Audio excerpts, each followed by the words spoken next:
Getting into it. Getting into it. Getting into it. We getting into it. Getting into it. I'm getting into it. We getting into it. Getting into it. Getting into it. Getting into it. I'm getting into it. I'm getting into it. We getting into it. We getting into it.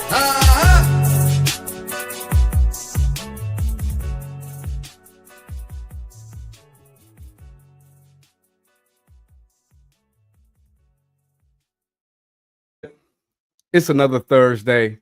It's Mixsquadtv. I'm Cass at hand today. And we back, taking back another Thursday, one Thursday at a time. On the show today, we have a lot of news, a lot of discussions, a lot of things to break down and just really have an open dialogue about, right? And so before we get into it, let's go ahead and get into our news for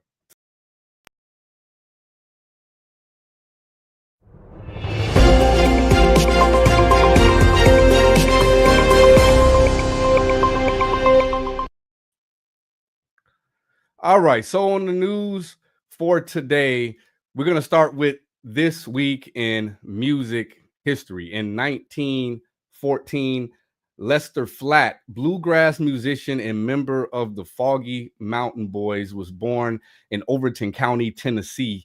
He's best known for his work on the Ballad of Jed Camplet, better known for the song of the Beverly Hillbillies. That's who that is. He was born this week in 1914. In 1969, Jimi Hendrix earned $125K for a single performance at the Newport Pop Festival, the highest fee paid to a rock artist at that time. In 1989, Prince released the Batman motion picture soundtrack. I still remember like some of the scenes where they had that soundtrack playing and some of the fight scenes. I believe with Jack Nicklaus as the Joker. In 2006, Taylor Swift released her debut single, Tim McGraw, the lead single from her self-titled debut album. And in 2013, and this week, Slim Whitman, American country music singer and songwriter known for his yodeling abilities, passed away at age 90. Moving on in the news, we got 4 recommendations for Juneteenth as we celebrate Juneteenth today.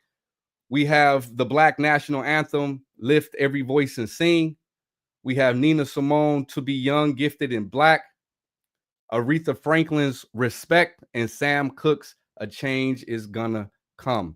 Great pieces of work to take a listen to today to just commemorate and think about where we have come from. We got new releases this week. Chris Brown, Holy Blindfold. This is a slow burning R&B, back to his just roots of R&B type of album that he has released.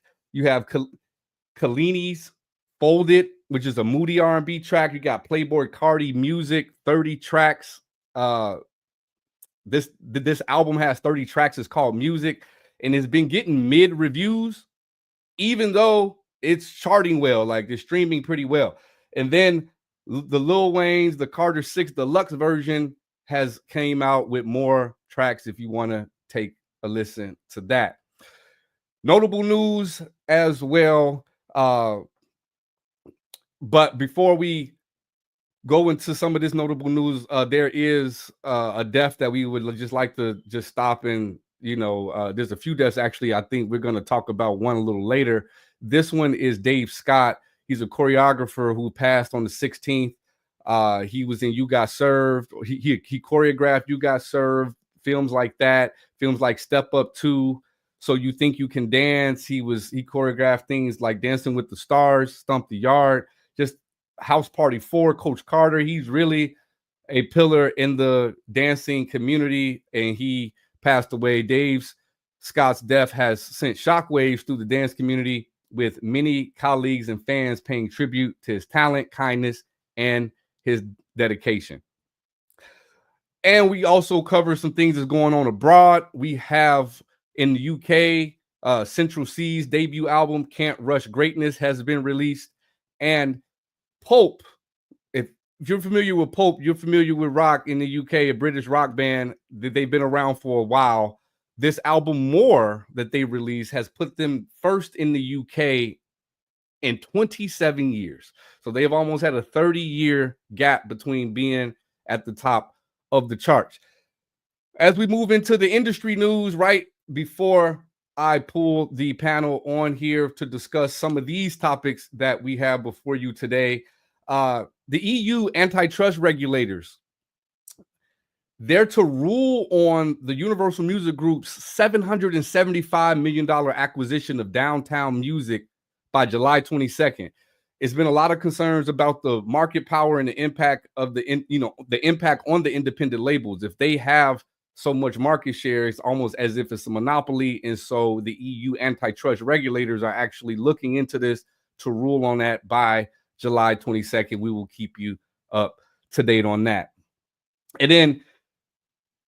And there's a lot going on with Sona AI. There's a lot going on with stories with Timbaland and his company. But aside from some of the things we're going to discuss later with Sona and Timbo, Timbaland has launched a music company called Stake Zero, which aims to create a new genre of music called A-pop, artificial pop. The company's first AI-generated artist is Tata, a virtual singer with the pink-haired avatar in social media presence.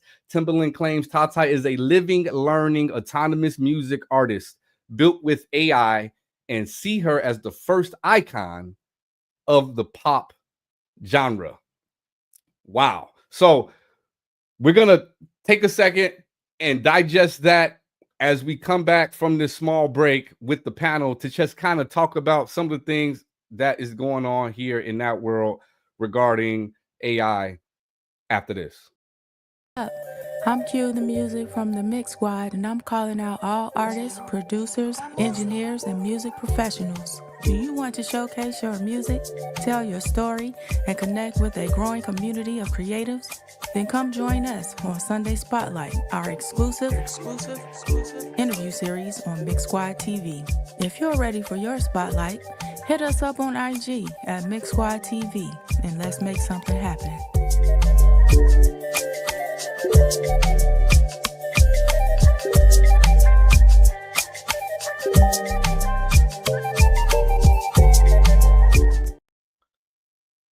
Squad, What's up?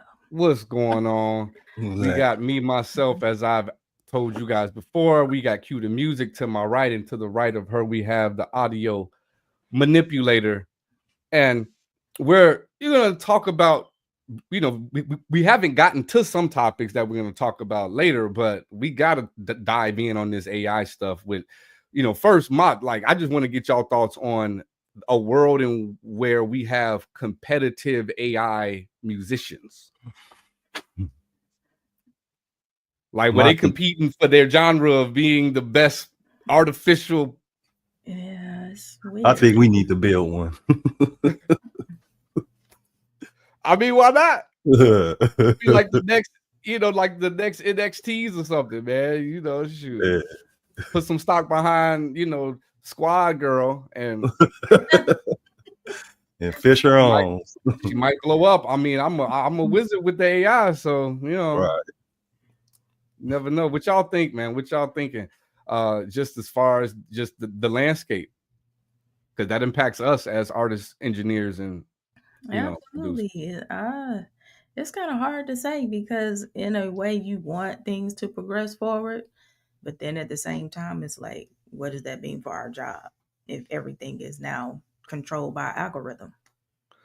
Yeah, I mean, to some degree, it means that we need to just get more familiar with the tools because it ain't going nowhere. And that's the unfortunate truth, is that because it's not going anywhere, it's so easy, so user-friendly to some degree, that the same creative energy you put into the music now needs to go into the prompt. Right. And that's I know it's hard for some, it's hard for some, but for people like me who can see the benefit where I could use it to enhance certain things, for my music, is, it's different to some people who are just going to use it solely because they have no creative juice in their body. And you're like, It's talented at writing a prompt, though. right. And for me, Talented at coding for the most part. Right. and for me, it's like as concert going, like how they gonna perform this at a concert? Like I like to see a live performance. It's Like gonna this. be I a would say real concert. Telegram. Yeah, I would say either Yeah. like a hologram, you know, on a big stage. If you talk about like this A-pop artist get crazy big and they generating the kind of money that you would be able to afford a hologram for, then that's not hard at all. That's already been done. And then if you're what we're going to talk about some immersive audio later on as a topic that we'll discuss music wise. A lot of this stuff is going to be like Kiana say, virtually. You can pop the Oculus on and go to the concert of this avatar lady with the pink hair looking like a Wii character. Right. And to like, I know we look at it in some kind of weird ways because it's foreign to us. Anything that is foreign to people in any species of like any kind of species, you're scared. Like there's a certain fear of it because it's foreign. And like to our kids, it's going to be, it's just going to be second nature. Just like they don't have no stake in it. They don't feel the burden of not getting paid as an artist at 4 years old. They just like the music. Right. They replacing us, man. It's gonna be households where you're gonna be having like some serious issues because like no, you can't play that. Like you know how it used to be for us with hip hop. It's gonna be like that when it comes to like you know really churchy households wasn't going with certain music. It's gonna be that way with us with AI music. Like who made that? Right. Are they the real person? Cut that off. So how do you feel it's going to hinder any up and coming artists that's trying to compete with these AI characters? Is what I'm gonna call them. I think the smartest artists will become bionic with it, basically. Make them like AI. Make yourself AI. Yeah, like fuse with it to some degree. Mm-hmm. Like it is you are him kind of thing. Right. Yeah, I mean, like there's still a level of you that is being an artist, but it is also this persona of this AI character that. Yeah, I'm thinking that could have a good advantage with concerts because you could be at a lot of places at once, especially virtually. Man, how would you set that up though? Would it be like pre-performed? If it's you or you just prompting yourself to do a concert? Yeah, I mean, so like the music is already made, I would assume, right? Mm-hmm. Right. And so if it's virtual, like, do I really need to actually be live to sing this, or could I just play my record? Or you could be in one place and they put all them little things on you, the motion things, you know, like a studio. That's up in the what studio. I'm saying. Like, how would you? Is it a prompted stage performance? Like walk to the left. I mean, who knows where the future goes when it comes down to? Because I remember when I was growing up and I was trying to do virtual reality, and I go to the little pier here, Navy Pier, Chicago, and I put the thing on, and it was like playing Atari, but you had a headset on. Mm-hmm. You know what I'm saying? And then like now I play, I think like Resident Evil on the PlayStation headset, and like damn near peed on myself. Like it was too realistic. Like I had to take that, like had to take it off because you know what I'm saying. And like some, you know, others who got my Oculus have played like a boxing game and been like sweating and busting out, like bro, like oh he really hitting me and stuff like that. So like as graphics become more you know, VR driven, because that's why I think the immersive audio space that we're going to talk about later is so important because it depends on how far society catches on to VR, because at some point no one thought niggas would play video games at all. Yeah, that sandbox clean, the VR thing, and now it's become big tech business, bigger than most businesses. So who knows the interests of men as kids grow up, they may want more PlayStation 5 type of games inside of VR, because that's what is lacking right now. It's lacking Grand Theft Auto at its full capacity with a VR headset. Got you. Like it's not there yet. It's still on the primitive level. So like you can watch a basketball game in your VR headset, but they put you virtually in a seat, you know, on the floor or different viewpoints, vantage points of the stadium, sitting in a seat somewhere. But it's still not like experiencing a game per se. You know what I mean? Right, So, right. but that's to us. We talking about the next generation. Right. Who knows, right? So I think it's all interesting. And I know Kiana was mentioning that Suno is in a lawsuit. Yeah. For copyright infringement. Like 3 of the major labels are suing them for copyright infringement, basically saying that the material that they used to put their program together was from license. They didn't get a license for it or permission basically to use the material.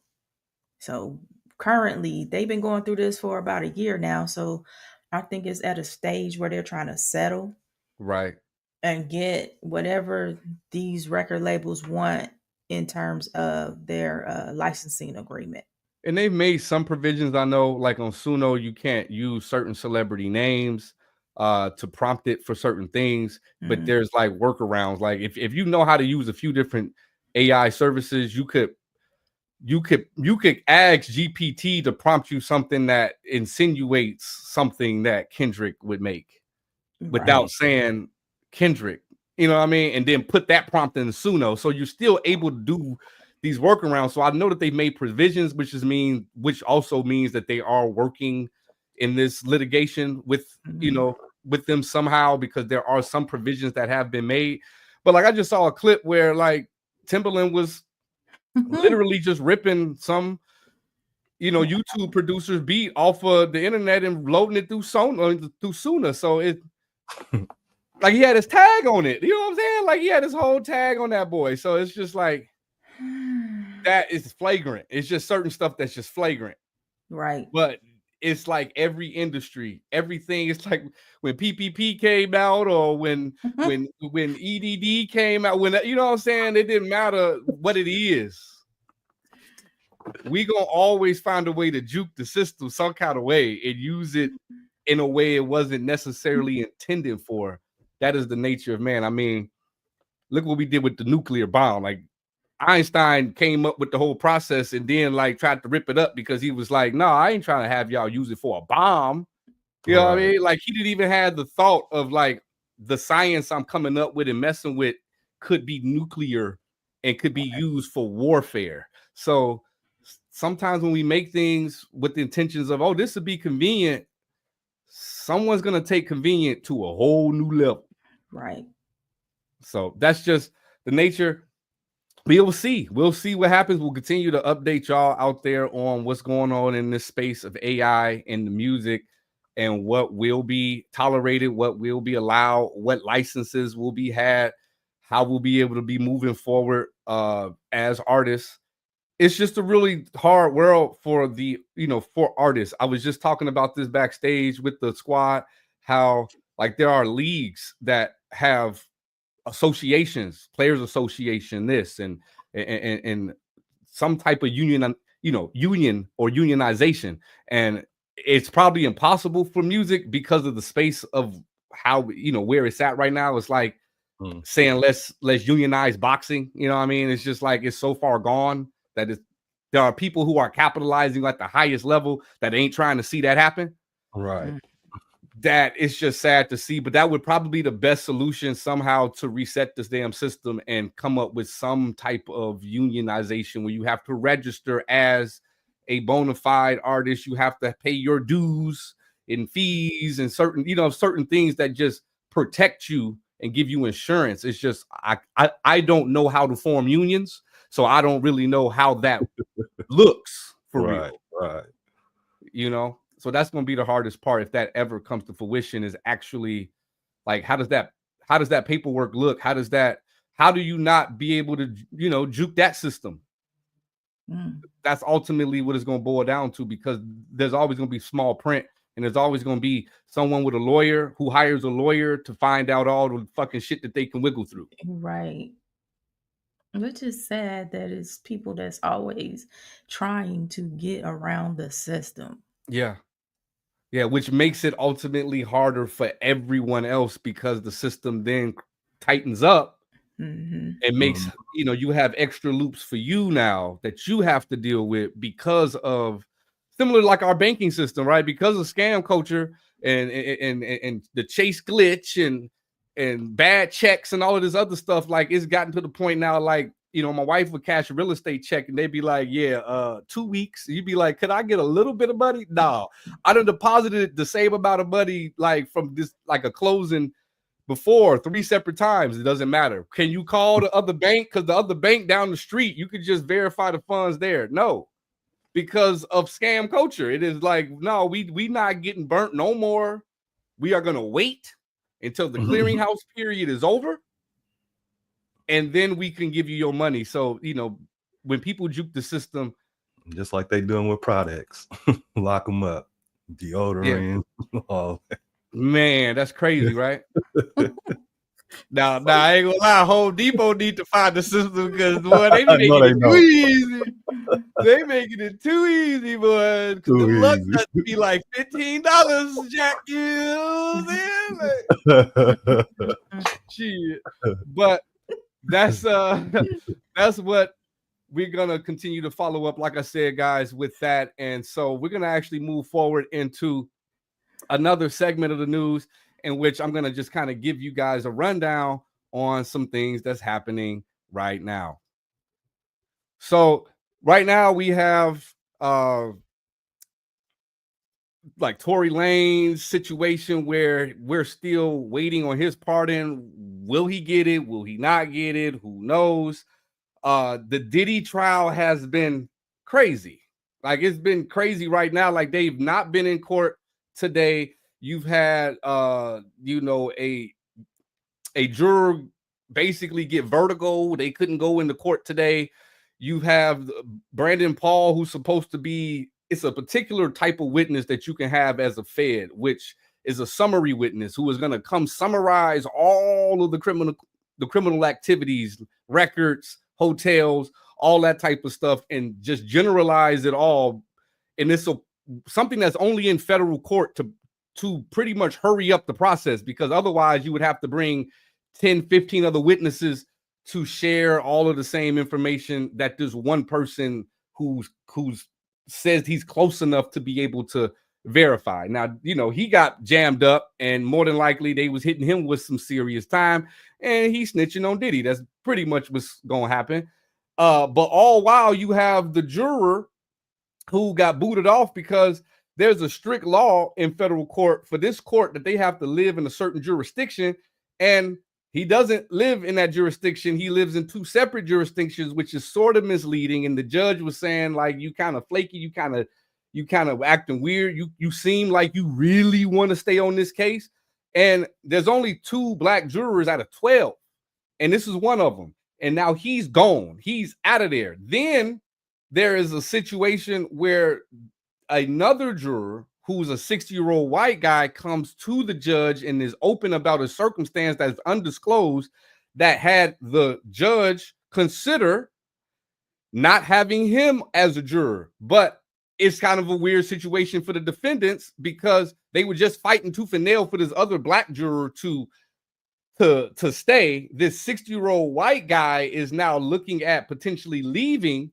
But if you don't fight for him, it looks clear like you were trying to keep the black guy on for Diddy and getting the black guy sympathy, you know, card. And the extra juror currently that's coming up, if someone is needed, is black.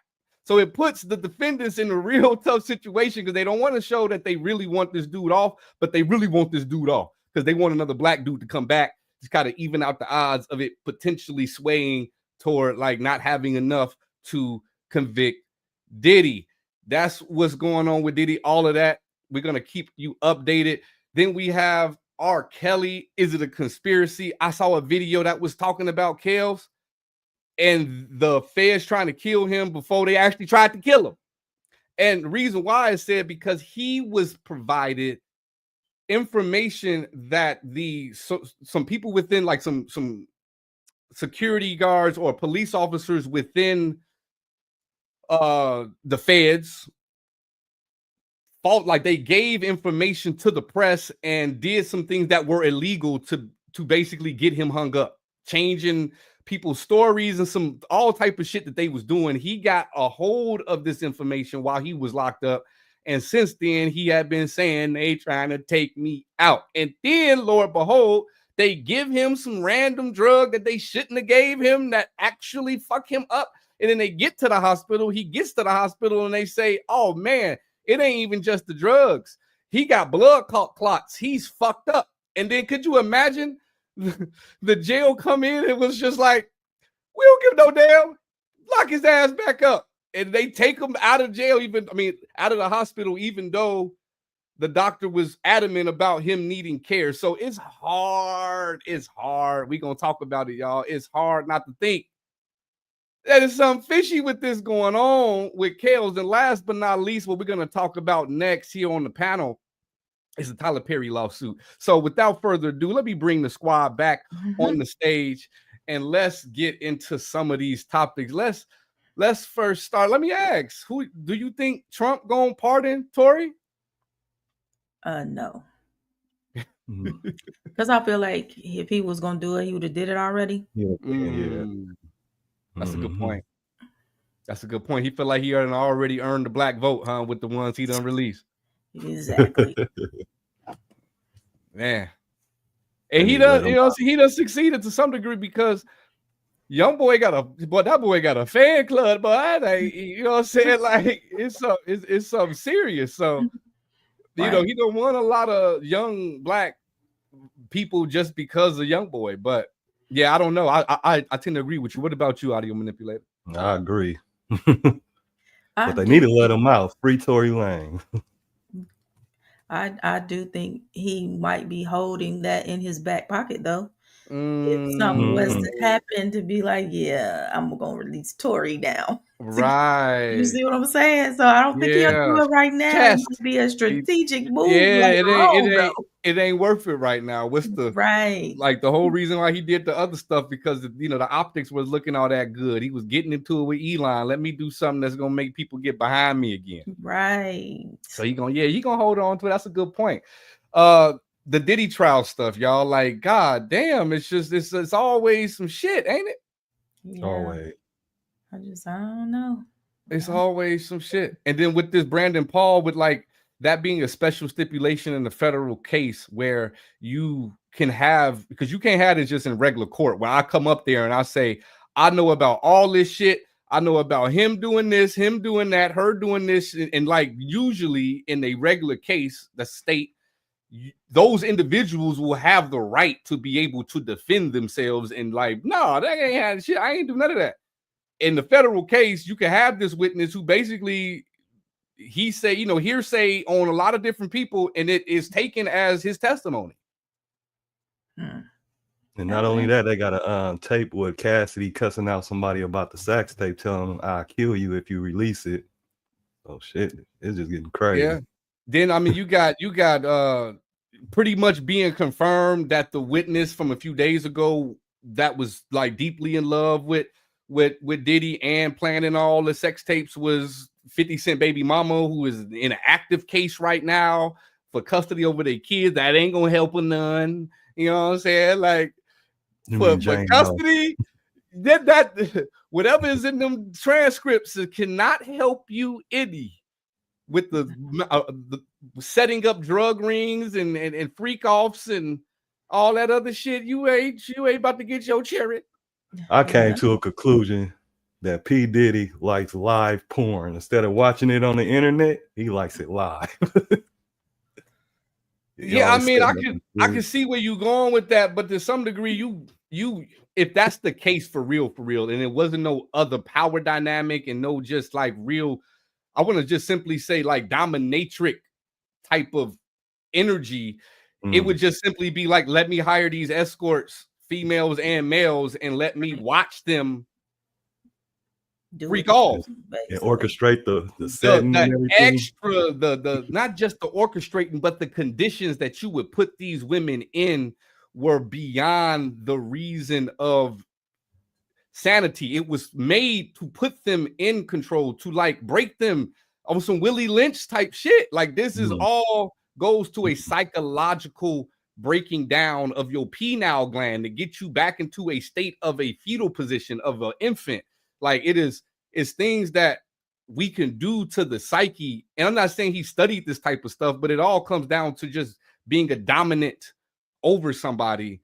You know, it's in every society. You see it in the gorilla kingdom, in the lion kingdom, in the walrus kingdom. Like there is subjection to the ruler.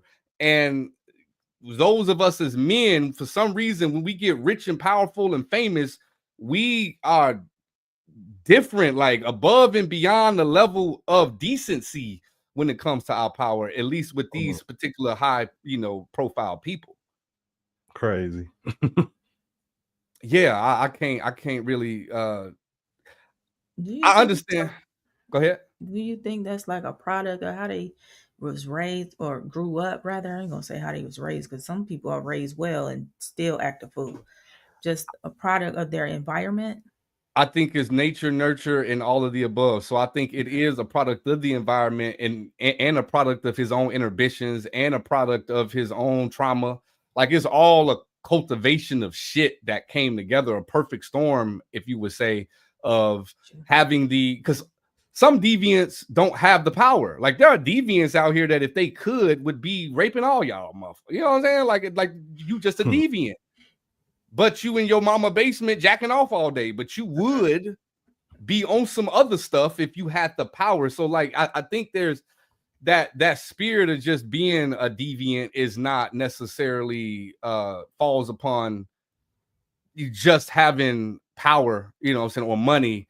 I think it's just when you have power and money, it goes, it's an insatiable appetite. Right. That particular possession or demon is insane. You can't never get enough of it, and you want more. You want it to be bigger, badder, longer. Last time was 4 hours. This time it's a day, bitch. You know what I'm saying? It's drug, basically. That's their drug. Yeah, addiction. That was his drug, for real. That was his drug. Moving to Kels, y'all think it's foul play? What's up? It could be a combination of things, though, because I know it was reported that he was complaining about leg issues that they ignored.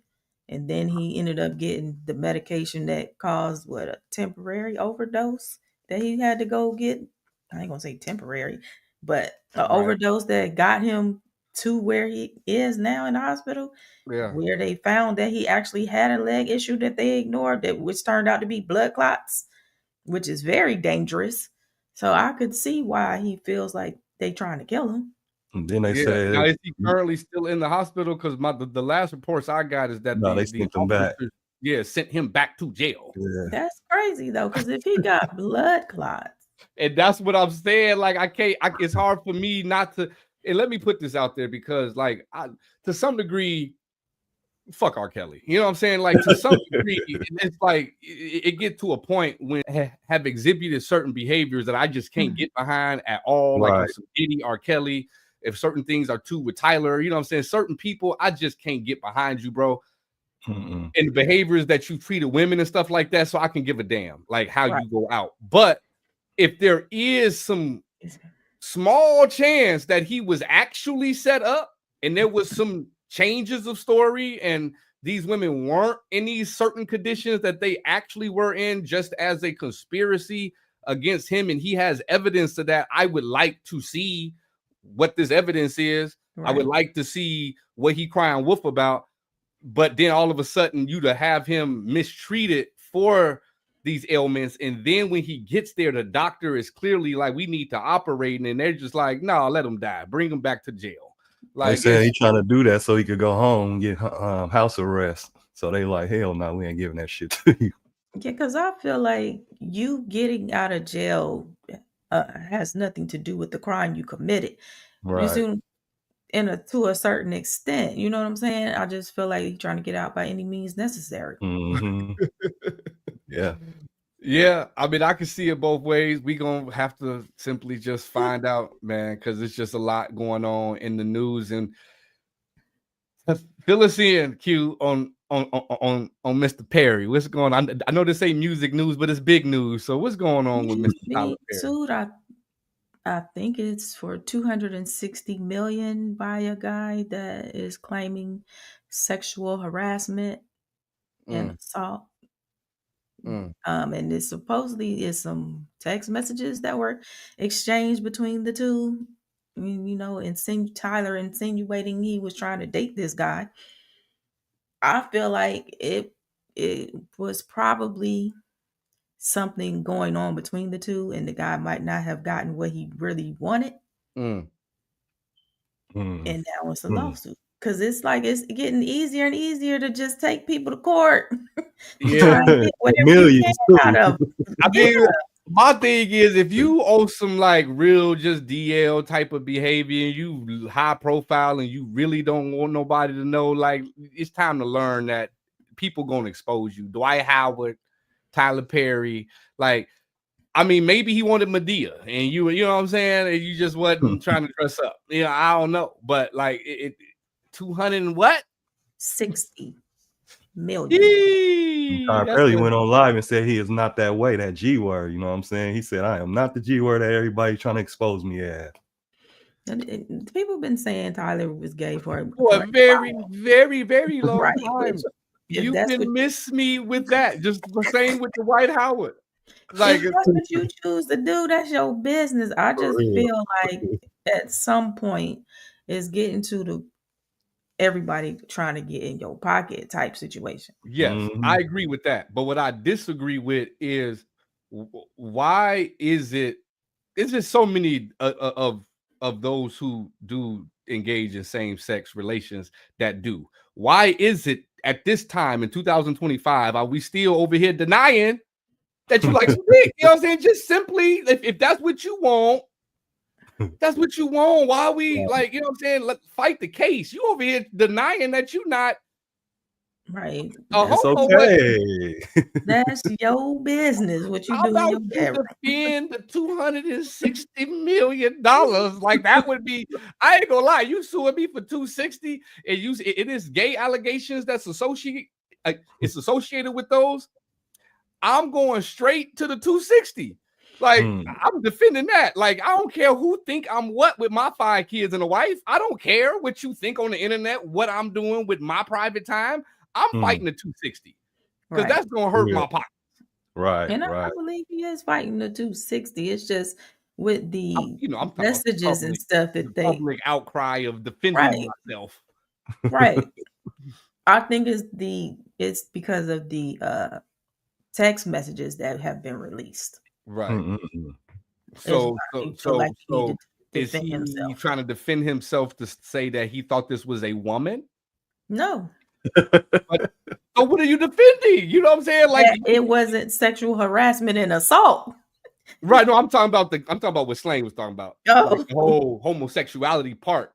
And these are interactions between each other in a intimate or romantic type of way. And I didn't think this was a woman. What you call that?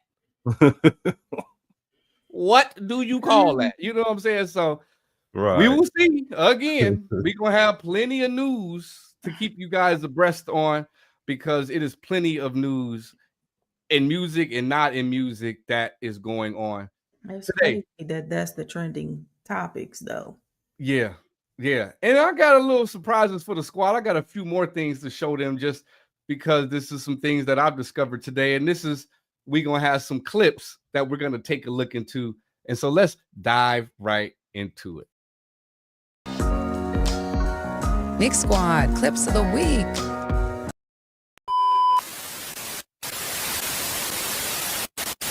Forgot, like, damn, why the I can't catch grip? So I went and got a reading.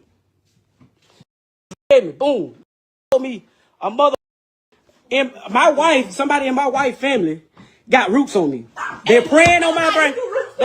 They praying on my downfall. They don't want to see me with. They play with my finances and my money, goddamn blessings. So I asked her this. Oh, it gotta be Miss Jennifer. It's gotta be my godmama. It's gotta be all this. You know what I'm saying? So she keep throwing out there for her to keep always try to throw it out there. Oh, he broke. Praying on it too. Talking about you in with it. What is this? You praying on it too. You play with witchcraft too. Hey, what's your point? What is this though? What's your point? After all that, after all that,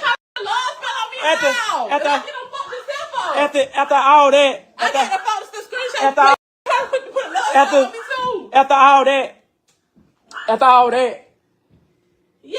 I went and got down. I went in there trying to get her. I went and called and paid the girl to get her goddamn get a reversal. Hey, You went on now trying to hey, look at here, man. Get out my line now. I'm telling you, leave it alone now. Get out my line. Go make your own line. Go make your own line. You done got on your. Listen, you done got on. He keep lying, spread that boy name like we had something on. Me and Slay, listen. You was trying to slide him, but I told on you. That's what happened. Again, stay out my line. You lied. Sit back and just listen to the story. So, He probably trying to show that. here it is. And he lying. Telling a damn lie. She get mad. Oh, I don't give a fuck. Get mad. She go in the other room, sleeping room. So early that morning, I go in and I snatch the phone from her. Go through I see the Snapchat. They talking on Snapchat. It's him. So I go through the messages telling him, oh, I'm going to call you back. I'm on the phone with his mama and all this shit here. Yeah, like, now remind you, this is a nigga that used to damn run with me. He used to run Long with story short, first. she go to the doctor. She get on the table. She, oh, I'm finna get tested. Oh, I'm finna get tested because you all these hoes, you doing this, you doing that. Which girl? So she said, got there. The doctor said, okay, well, we'll test you. We're gonna do that. Which girl? And walk around. We come back. So the doctor tell her when she get her results, the damn folks tell her she got herpes.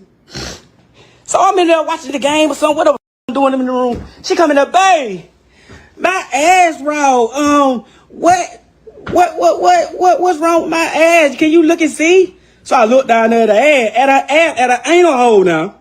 Now I ain't the smartest, but my knowledge of that is like, okay, if you get the come at whatever contact or whatever the food And you be. the only horny ass Okay. dog want to somebody in the ass. So make that make sense. I look down at her ass. This motherfucker got them clusters and shit down there by her ass. Bump. Right now. Better get back like we said about the bump on the ass. If it was herpes, why did you come lick on me and suck on me? I'm talking about I was trying to eat my pussy. I'm like, why would you do that? He said, I don't know. Yeah, sit.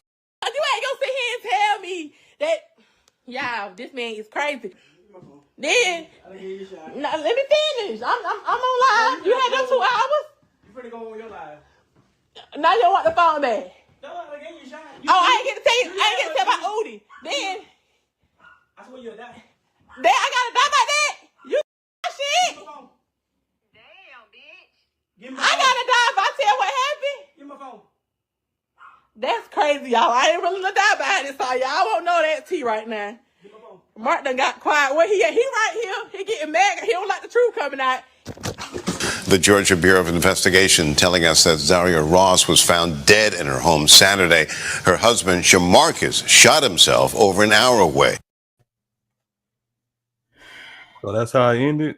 Damn. First of all, that was too much information. And my stomach like, oh no, where did they go? First and foremost, What before are we we get to the doing serious on part. lives nowadays, y'all? Like we got a whole marital dispute on 2 separate lives. That's crazy. Right. That end up in That somebody. ended. Now people I found it. condensed it down to about 3.5, 4 minutes. It was an hour and 9-minute situation on live that resulted in him shooting her And then he killed himself. and then killing himself because she was about to reveal something after he done set up here. And the point I was making to show some of the things he said is that he killed her because she was about to reveal some things he didn't want her to reveal about him after you done told about the herpes and the butt bumps and You're right. but you gonna murder her because now she want to get back and be like, oh, since you want to tell my business, I'm gonna tell your business, pop. Right. This is what we doing out here, y'all. That's crazy. This is what we doing. Is I that know what it's y'all not doing music out related. there? It was just a clip that I came across for the 2nd straight week of a YouTube murder on live for no reason at all. No reason. We talking about folks that got about 10K followers each. Like between them two, they always go live. They always bicker. They always fight. At some point, the dude had her hit up some other dude to rob the dude. Like this is public live information that, you know what I mean?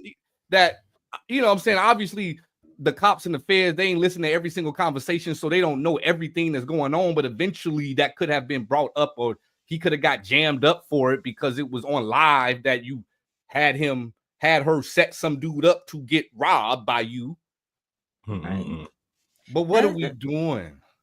A lot of that is the new social media, because a lot of people, I've seen quite a few people do these, they call them skits. Obviously that wasn't a skit, but they have these scenarios where they doing stuff like this so they can get likes and comments, so because they trying to be monetized, and that's the content that's making the needle move. So it's almost like they're trying to do a housewife show or a reality TV show about their own reality, not even really fully comprehending that those shows are scripted, and those have a level of acting that occurs. Yeah. Because you get real feelings and real emotions and real stuff going on, and you get real reactions from people who already got a little bit of sense. So that's sad. We got one more clip before we go into the rest of our conversation with the immersive audio, and let's check this one out. It's a lot shorter.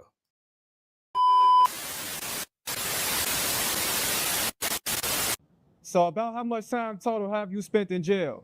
Man, I ain't lying, dude. I'm 27 years old, man. I did at least half of that shit in jail, man. Really? Man. You done with it or what? You got a boyfriend in there? You got what? I'm saying, why you like going? Why you what? Why you like going so much? What? No, I'm just asking. You say you spent half your life in there. What's the biggest lesson you learned, you know what I'm saying, while in jail? To not fuck over niggas like you. Okay. What's one of your craziest stories? You finna be my craziest story. Damn. But hey, no pun intended, right? Hey, don't make me choose for you. You know, that was Vaughn. Don't make me choose for you. No, we just had to have an interview. I ain't gonna bullshit. Keep it that way there. For sure. So I'm gonna give y'all a little backstory on this one.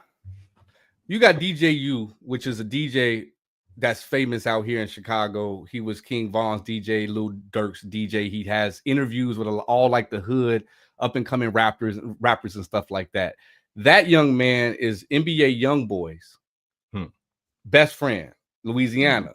DJ U goes out to Louisiana to do the interview with D-Dog, NBA Youngboy's homie, who obviously has been in jail a lot.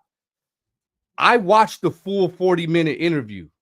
He never asked him about having a boyfriend in jail. That there was an altercation about something to do with Chicago, New Orleans rap beef that's out there, that's been out there for some years, but it had nothing to do with asking him that question.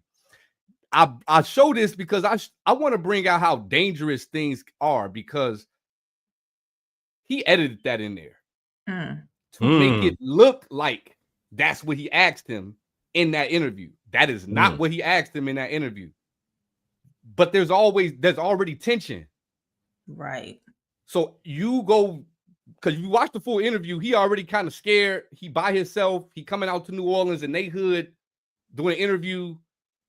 And so he, for the most part, not trying to cause no problem. But you go back home, you chop it up, make it seem like you said some some stuff that you know is insulting and street politics concern. That ain't a question you asking nobody and expect not to get your ass whooped. Right.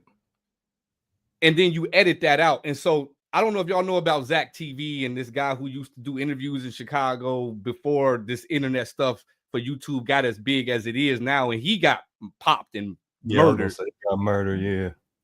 Why are we putting ourselves in these situations because I'm sure in the genre of like music and drill rap and rap beefs in Chicago, like trending shorts, that's trending right now. So eventually they gonna get a hold that you did that, and it's gonna be a problem because that's not what you did at the interview for real. Why would you put yourself at risk like that? Right. That's my question. Like, what's the incentive? knowing that the way he looked at, like y'all saw that look on that man's face. Right. I thought he was gonna get punched. He was 2 seconds away from not being able to go home. That man just said he spent half his years. He's 27. That means from 14 he been locked up. There's some screws And he's that just immediately institutionalized. Shit. and there's screws that immediately make me want to just deal with you how I would deal with you half my life. Right. Because in that setting, inside of jail, asking someone that question it's not a thought, it's a reaction that I gotta deal with you. Right. And that's not cute though. Asking somebody you got a boyfriend in jail, like that's not cute. Right, especially trying to insinuate like, oh, that's the reason why you keep going back, because you got like it's just why we putting ourselves at risk. You know what I'm saying? You're gonna go home, you're gonna be straight or whatever. You back at the crib, you're probably not gonna go back to New Orleans. You thought you did a troll job that could potentially fuel a beef that for the most part has been like low-key under the radar. It's just been by a few different groups that rock with Dirk and rock with Young Boy and stuff, right? What I'm saying, but that's how you create it to be bigger than what it is. So, and he got a show out there soon too, supposedly. What is the narrative that people want to push though? And that's the stuff that's killing the trending. Like all the shorts and stuff like that, especially music related out here. It'd be that BS. It'd be that type of stuff. And I just wanted to show it to just highlight like why do that? Right. Why put yourself at risk? So, but that moves us forward to the discussion that we're going to have, which leads us into our Sunday Spotlight, which our Sunday Spotlight guest will be none other than Giovanni Blue Rotier. He is worked with a lot of artists. Like, just you got to just check his Instagram profile to kind of just look at his resume. We're talking about J. Cole, Pete Rock, Dave East, Jonas Brothers, Benny the Butcher, AP Dylan, Bryant Barnes, 41. There's a lot of artists that he's worked with. Again, check his Instagram to get all of his credits. But he's been a pioneer in the Dolby Atmos space. And for those of you who don't know, who are out there with immersive audio, it's kind of the newer wave. I know we went from like surround sound 5.1 to the sound bars, and now we have immersive audio, which if you have AirPods, you can turn spatial audio on and off, where it kind of gives you this space depending on turning your head, and then you get things over the top of you, underneath you, to the sides of you. It's a full 3-dimensional audio atmosphere. And he specializes in getting music mixed in that space so you can hear all of these special elements around in the mix.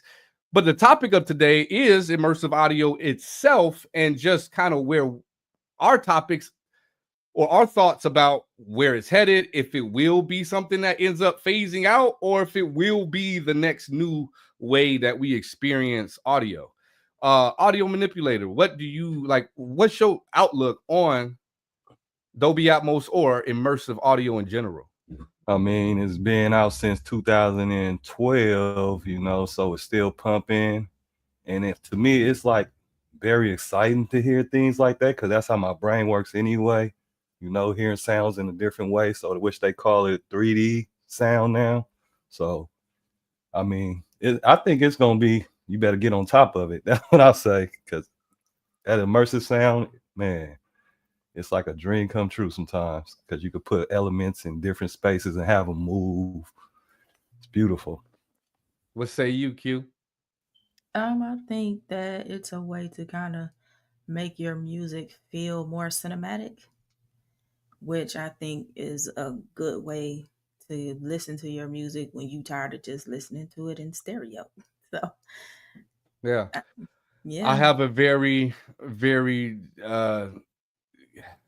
my take is not as exciting, right? Because I'm looking at it from just the aspect of commercialability, like getting to everybody and everybody using it like it's the new flat screen, or it's like an AirPod itself, where it's just become the new norm.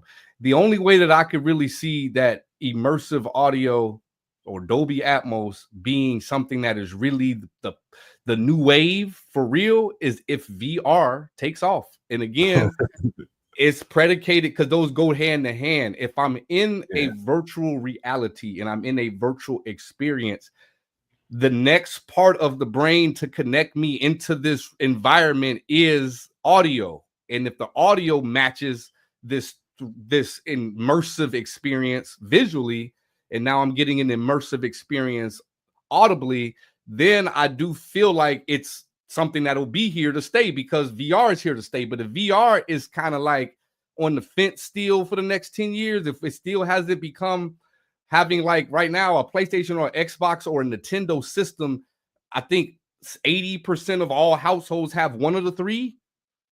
You know what I'm saying? So what can you say about that for PlayStation VR or Oculus or Sandbox or whatever device that's out there?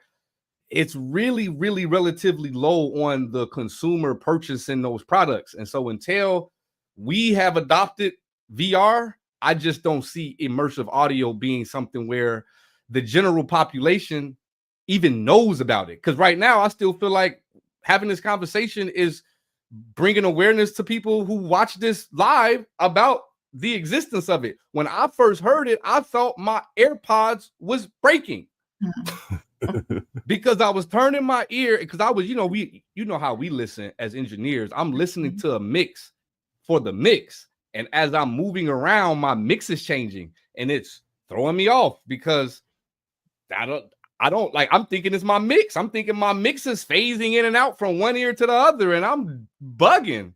And then I found out you got to turn the spatial audio thing off and okay, Dolby Atmos, blah, blah, blah. You start to understand, okay, that was something unique that was happening that I wasn't familiar with. And a lot of us who I know experienced that to this day didn't know what that was. They just knew it was a new feature in your AirPods, but hadn't explored what it was or what music they could listen to that would benefit the usage of it. Like you have to specifically go search for Dolby Atmos mixes. You know what I mean? So that's my take. I want to be optimistic, but I've been around in the video game atmosphere for a long time. I play video games. I have VR systems. They're just not there yet. And the users in video games. They're not there yet. They're not there in regards to having a console. Like that's why people have the consoles is because you're not getting 2K on the VR. It's just you're not about to play 2K on VR. You gonna play some 3-on-3 street basketball, bootleg ass game. So. You get what I'm saying? Can you imagine 2K and VR and people? I mean, I've been wanting this since I was like 11. You know. And that's gonna give a lot of people a workout. I wanted my player to be my player, nigga. People out here doing their best moves in the driveway. Straight up. Got to draw your line to make sure you don't run out and get hit by a pick by your drywall. It's gotta be good cardio. Help people for real. But I do feel like that's where immersive audio will emerge if you have a 2K type of game, a Madden type of game, a GTA type of game where you're really in this 3D space as a Grand Theft Auto character, really in the world that you're in, and having this immersive audio everywhere. I think it would be more useful than to learn how to mix like gaming audio and stuff like that as far as us, because that's where I really think the bag will be ultimately is making sure that we get, it's similar to a movie, right? If I'm mixing audio for GTA, it's going to be similar to a movie. You got scenes, you got, all of these different elements. To the right, people walking to the left, cars going by, all that. Yeah. So, and it's best suited for sync placement, basically. Is what you're saying. Film, TV, commercials, games. Right. And that's where I see it too. So I do agree. Like, I don't think anybody wants to hear that regularly when they just listening to whatever it is they're listening to. But I do see it being beneficial for sync. Or like the Sphere in Vegas, right? Where they have this gigantic, ball of a screen that has all of these unique features of bringing you audio, bringing you different languages specifically to your seat. than this seat over there that's 10 rows down that has Japanese and you're getting English. Their acoustics is crazy. And so in there, obviously, there's use for it.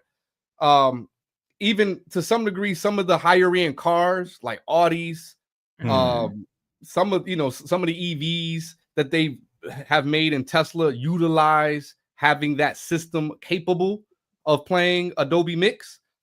So they have been introduced to it, but that was similar to when surround, when 5.1 came out. Like there was all type of cars that put it into, the Bose system and right, because it was the hottest technology of the time. But like similar to car phones, like when it's like they put those in cars at some point, and nobody remember car phones, fax machines, right?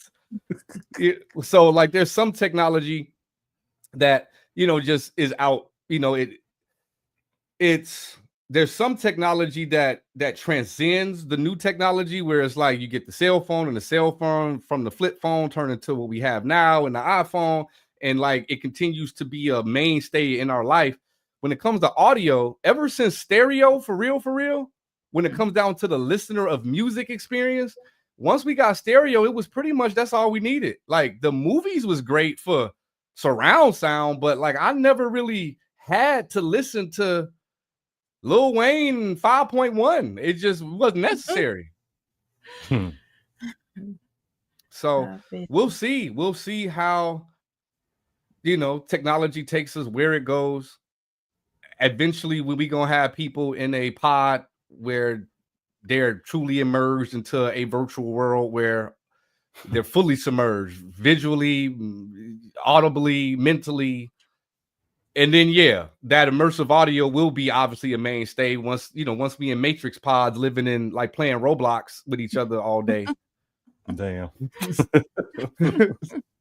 In real life. But that's pretty much it. We're going to have this conversation even more a little bit. The spotlight is to put shine on the individual, but we're not going to be able to have him on here and not tap his brain on immersive audio. And obviously he's gonna be a pillar for it because that's where he's working in right now. But I want to see how he feels about its longevity within the music community, and also if he's ever like put together anything that got played at the Sphere, because I would be interested in that as well. So stay tuned for that this Sunday at 7 p.m. Eastern time. We will have our guest coming. Outside of that, this has been the show for today. Full of news, full of topics, full of discussion. Hope you have been edified and informed. And outside of that, do we have any other? Yes, we got a few other things. Before we sign off, just want to say a quick rest in peace to Ananda Lewis. She was one of the hosts on BET. I know her from seeing her on Teen Summit, but I know she did a lot of things in that space, and she passed away, I believe, on the 11th, and just wanted to say rest in peace to Ananda Lewis. Yes, indeed. Rest in peace. Rest in peace, man. All right, y'all. Well, we are going to get out of here, and we will be back on Sunday. Like I always got for you, I got 3 words. Join the squad. Join the squad. Let's get it.